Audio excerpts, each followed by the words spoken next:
Hello there, friends, and welcome or welcome back. I'm Christina and I love all things thrifty and crafty and naturey. And today I wanted to share with you my favorite new tips for leveling up your sewing game, for making your garments look professional and feeling even better in your garments and all that good stuff. I've been sewing a whole lot and I have been improving my sewing game. And so I wanted to share with you some of the most simple things that I have done that have made it feel like I'm really leveling up. I wanted to design this video as like something extra for people who already know how to like thread the machine, sew a straight stitch, and do like figure out right sides and wrong side. This is kind of that next step, and I wish that I had known these tips a little bit sooner in my journey so that I could have leveled up quicker. So hopefully this will be a little cheat code for you.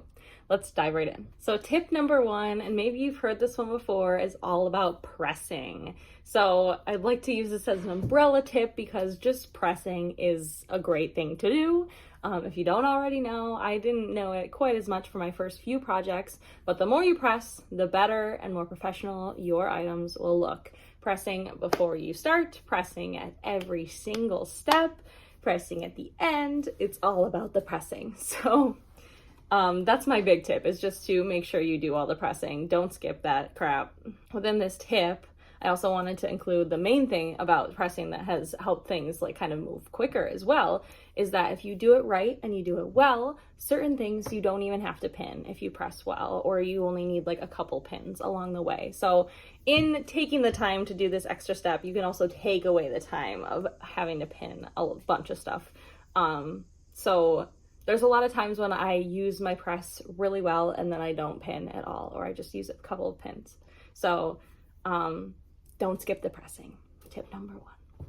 Tip number two is, especially if you don't have a serger or an overlocker, which I feel like most people don't at the beginning, use French seams wherever you can. I learned this in my very first pattern that I used from the Lane Pants pattern, doing a French seam, and it was literally just for the inside of the pocket. And ever since now, I use it on everything that will not be double-sided and enclosed. So I've just used French seams all the time. So to do a French seam, you want to start, this is the part, you want to start wrong sides together. So if your seam is a half an inch, your seam allowance is a half an inch, then you'll start with a 1/4 inch with wrong sides together.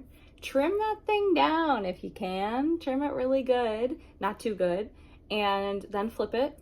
Press it. This is where pressing comes in, because this is the step where if I press it really well, I never have to use pins. So we press it and then we sew a 1/4 inch all along that seam, and then everything is beautifully enclosed.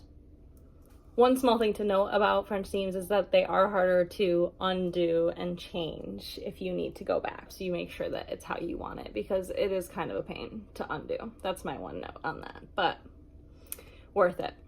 Okay, so if you don't want to do French seams, that leads us into my third tip, which is making things double-sided. This is something that I've been doing since I kind of started sewing, for the most part, is making things two-sided or fully lined, or however you want to think of it, so that all of the seams are enclosed. And so I do have a nice way to do that for a top that I've done a million times now.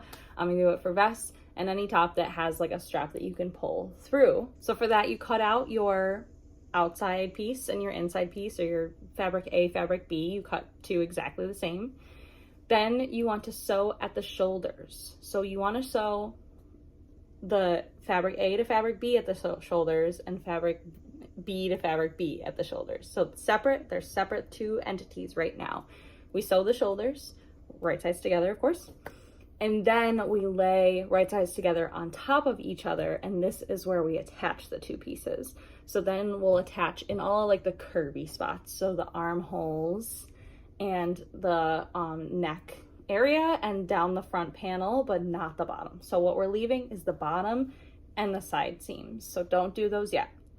So once you've sewn all around the curvy parts, like I say, you want to pull the whole thing, well, trim. You want to trim corners and curves and such, and then you want to pull the whole thing out through the strap.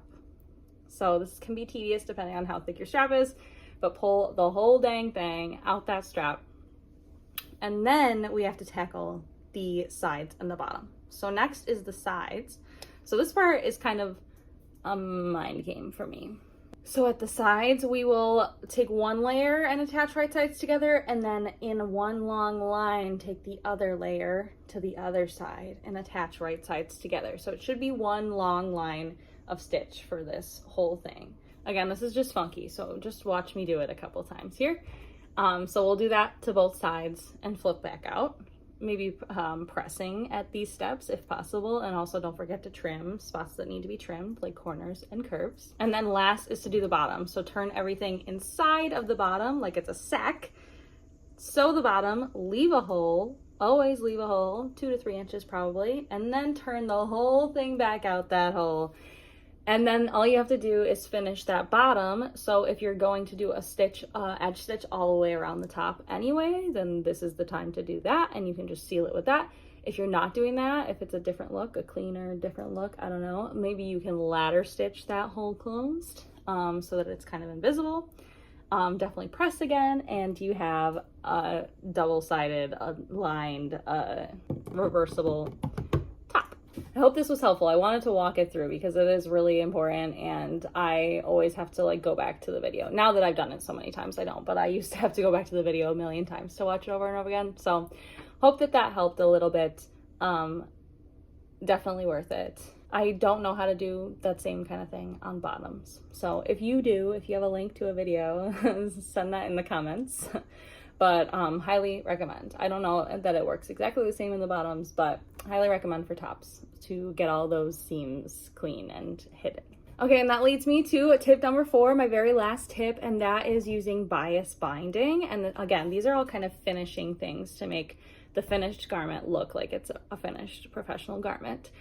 So bias binding, and this is particularly for usually like armholes and neck holes. And again, usually use it on tops. And this particular method that I learned it from the Ruby Top pattern by Omi Omai Sewing Club. Omi Omai Sewing Club. I don't know. But this particular technique, people have asked me about it in videos that I've shown it and just kind of shown it. I haven't really shown how to do it. So this was the reason that I'm making this video, because people asked me how I did this. So here is the bias binding method that I use so that you don't see the binding at all on the outside, which is key if your binding does not match your fabric, which happens a lot if you're not feeling like making binding and you don't have enough fabric or whatever it may be. So let's do this. So you start with your binding, and it can be any kind of pre-made binding, or you can make your own binding. However, this is the one that I have used the most, this thickness. So it's already folded on each side, and then we fold it once more, and this is how thick it will be at the end. Okay, I'm gonna try to explain this as best I can. Bear with me. Okay, so step 1 is to right sides together, pop your binding against your fabric along the seam that you're binding, of course. You want to line it up as accurately as possible. This is a spot where I usually pin the beginning, maybe the first couple inches, and then I let it flow the rest of the time, because it's really tedious and annoying to pin it all around, and it won't actually help. So do it as you go. That's my tip for this. Bonus tip. So anyway, you've got your right sides together of your binding and your fabric, and you're gonna sew right in the already folded edge that is right there. So mine is, I think, a 1/4 inch, maybe even 1/8 inch. And so I'm gonna sew right in that kind of fold. So it's a good line to keep. So sew all the way around this layer. And this is as simple as that. Okay, this next part is where it gets kind of finicky. So we want to turn what we just sewed down over, and so now it's attached to our fabric, so we've already got like a little bit attached, so we're turning it towards the back of the fabric, and then we want to fold our binding in half over the fabric, and then we roll it again so that the binding has bound the fabric, it's wrapped around, and it's wrapped onto the back, so that when I sew it down, you won't see it from the right side at all. I really hope this is making sense. Let me describe it one more time. So we already have our right sides together on the edge. We're gonna just let that fold happen. We're gonna fold our binding in half over the raw edge, and then roll it over one more time so that the binding is completely on the back side, the wrong side of the fabric. And now we've got a roll with the binding, and this is now when we top stitch all the way around. So however much is comfortable, depending on how thick your binding is. Maybe it's an edge stitch, maybe it's like a 1/4 inch, whatever works. And then we finish it all the way around. And that is it. Pretty simple.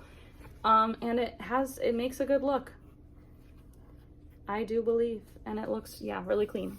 Wow, okay. I hope that that was helpful and what you were hoping for. So those are my 4 tips for leveling up your sewing game, for making your sewing pieces look a little bit more professional, and for like feeling more proud of yourself. I just wanted to include a couple of helpful tools at the end here. So tools that I use: